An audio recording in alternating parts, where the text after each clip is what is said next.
Well, hello, this is Marky Bilson, Tri-Cities Sports Now, your voice of choice for a new generation of Tri-Cities sports fans. The name of the program, Tri-Cities Sports Now, on 1420 WEMB Sports Radio. You can also watch us on Facebook, and we are the most liked sports radio station on Facebook with more than 2,000 likes and followers. That's at 1420 WEMB Sports Radio. And if you want to listen live and you're outside or you want to watch or listen to the shows outside of Tri-City Sports Now, I invite you to tune in to jetbroadcasting.live on your computer, iPhone, what have you. Normally, as you know, I begin the program, and we've got a big one here today with not only Joe Rexrode, now of The Athletic, who has been named the top sports writer in Tennessee by the NSMA, National Sports Media Association. And we follow that at 1:15. Joe will join us at 1. At 1:15, it'll be Jim Schaus, the Southern Conference Commissioner, who will be talking a little bit about the upcoming football season and where the Southern Conference now lies in the overall FCS scheme. It's not the best conference anymore, but where does it lie? Is there any potential chance of ETSU beating Appalachian State this weekend, that sort of thing? But I want to begin the program today with Chris Cottrell. I think I have that, excuse me, I'm going to try to get the name correct here, the city manager of Kingsport, and I have a feeling that I have screwed up your name, so I'm going to ask you, Chris, if you could introduce yourself, and but he's on the line right now, and so Chris, welcome to Tri-City Sports Now. Let's see here. Could you tell us a little bit? City manager, Kingsport, Tennessee. Want to ask you about a possibility of a Mets new ballpark or a minor league ballpark, but could you explain, tell us a little bit about your background before becoming the city manager of Kingsport? Well, absolutely, and thanks for having me on. Yeah, so I kind of grew up in this area.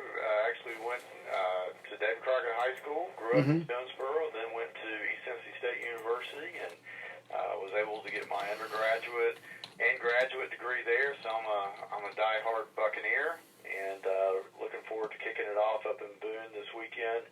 But I've actually been working with the city of Kingsport really since the fall of 1997. So I've been here a long time, and it's been a great place to work, and a lot of great projects that I've been involved in, and it's just a very progressive and exciting city.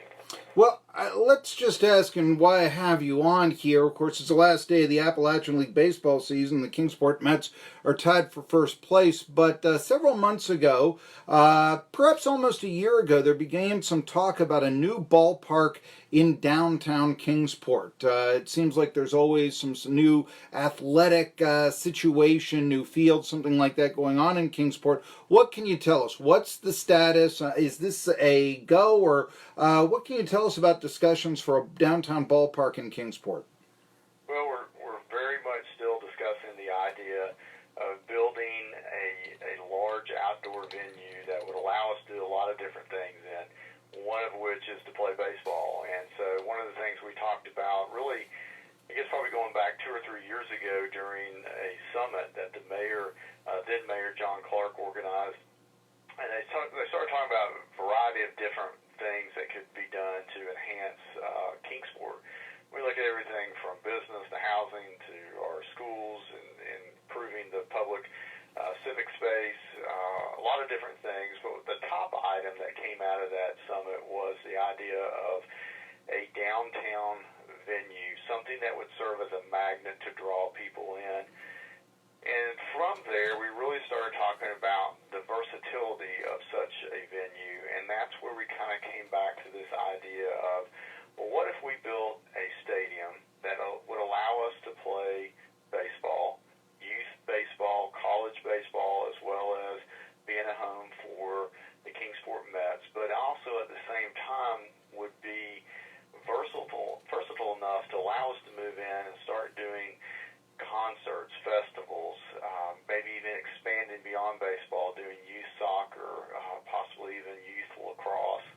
What were the different things that we could do in that space to truly make it a magnet and thus be an economic generator for our downtown? The thought is, if you're coming down here to see a game, attend a concert, go to a festival, whatever that may be, you're going to be in our downtown, and so you're likely to shop, you're likely to eat, you're likely to become more familiar with the businesses that we have down here, all of which we believe will lead to an economic impact for our city.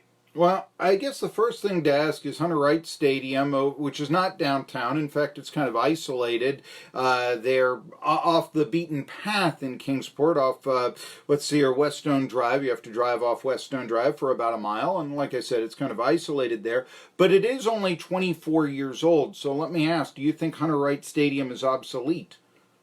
Oh, no, I do not think Hunter Wright Stadium is obsolete. I think Hunter Wright Stadium still provides a very valuable asset for us, especially when it comes to our ability to host sporting events. A lot of people have asked me, if the city ultimately elects to move forward with the building of this new stadium downtown, what becomes of Hunter Wright? Well, the truth of the matter is we need the field space right now. We're losing weekend tournaments for certain age groups. At a field like that, we're especially in the 16 to 18-year-old range, we're also losing college tournaments that we could potentially be recruiting in simply because we've got to be very careful on a Bermuda field to not wear it out, and we also have to respect our agreement with the Mets that, for the most part, only allows them use of that once the Happy League season begins. Well, we're talking to Chris McCartt. He is the city manager of Kingsport, joining us a little bit early here on Tri-City Sports Now. I want to ask you about, you mentioned potential downtown ballpark. That's what we're talking about. But where would such a ballpark go in Kingsport? Several years ago, the city of Kingsport and the Kingsport Economic Development Board acquired the former General Shale brick plant, which was really located adjacent to our Main Street in downtown. And the thought at the time when we acquired this property is that it would be repurposed for industrial use. And we shopped that around, we looked at some different things, but ultimately at the end of the day, it just did not work out. So the thought was, how do we begin repurposing this for something other than industrial? And so from that, we started looking at, the 100 acres that are there and kind of beginning to divide that up. We built Brickyard Park, which is a fourplex for youth recreation baseball. We do a lot of tournaments there. It's also going to be the site for our our Miracle League field, which we hope to begin construction in September. So it really has kind of evolved into from an industrial site to an area that is in many ways serving as a great redevelopment for our downtown. Everything we talk about over there develops excitement downtown, and then the proximity to our downtown is, you can't beat it. It's right there. Let me ask you a question. I'm not sure if you're familiar with the subject matter that I often talk about here on Tri-City Sports Now, Kingsport City Manager Chris McCartt. But I'll tell you, when you mention possibility for a new ballpark with the Mets, I somewhat say, because I am a former Appalachian League play-by-play broadcaster, but working for WKPT, actually. I'll mention that it wasn't the station I'm at now, but it was back then, those many years ago. And so, right there in Kingsport. The problem that I have is that all this year I cannot get an email returned, a phone call returned, or anything from the Appalachian League if I want to have an interview, give them coverage, etc., etc. And I've often been told by many members of the sports media, it's a dirty little secret, but it's not that good to cover. Additionally, Boyd Sports runs all the franchises in Upper East Tennessee except for the Kingsport Mets. So they have something of a monopoly in all this. Where I'm going with this is one of the things that I talk about, and I know that when Hunter Wright Stadium was built, there was some talk about Kingsport getting a franchise above the Appalachian League. Now, the area would have to be drafted by a major league organization for an A or a double A team. But could you envision such a ballpark being able to put Kingsport really in the big leagues, let's say, with a ballpark that not just Kingsport, but all of the Tri-Cities would come to because there would be a single A or a double A franchise in the market?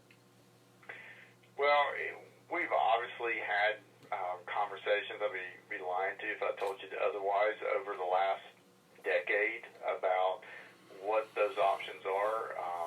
I kind of like to think Kingsport's very much a sports town. Mm-hmm.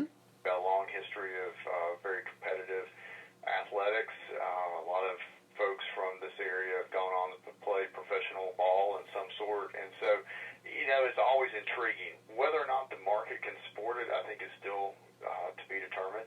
Also, I think is what are the requirements for a stadium that would accommodate the next level up from rookie ball, and that potentially could take it out of our ability to construct unless there was obviously private investment. So right now, I think our goal is to simply step back and look at, what can we construct that allows the versatility and the draw that we so desire.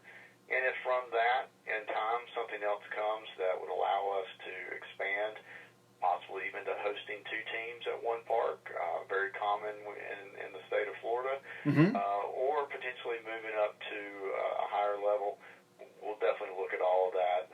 But right now, simply moving forward with what's been described.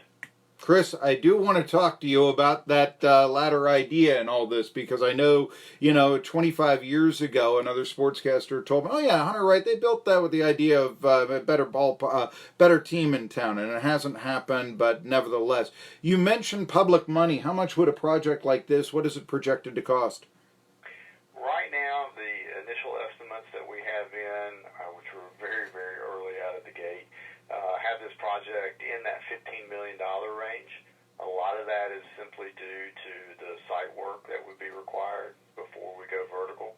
But right now, it's about a $15 million project. Mm-hmm. Okay, and you said it would be public money. I mean, are you looking at floating a bond, raising taxes? Is there something obsolete in the city budget you're looking to change funds for? Where would the money come from? Well, we would have to do a bond. So this, the next step is to kind of step back and say, is a venue, a stadium, truly what we want to build, or are there other options? Are any of these options more lucrative, or do they have the opportunity to draw in more private development? Get some more data back in to kind of help us form our opinion, and then bring that back to the Board of Mayor and Aldermen probably sometime in December or the first of the calendar year, and kind of talk about the next steps. Ultimately, if the board decides to go down this path, then they would have to issue bonds for that. When do you think such a ballpark would be built? What are you looking at as a timetable, possibly? When is this going to come to discussion by the city of Kingsport? I think it's going to be up for discussion in the early spring, late winter, early spring, as we start having conversations regarding our fiscal year 21 budget. Are we going to identify dollars to move forward in additional design work, or are we going to identify dollars to move forward with construction? All of that would be determined during that budgeting process. Really the next step is to come back with this information that we're presently seeking, which is just further analysis of the feasibility study that was done. If we go down that path, then the board would probably vote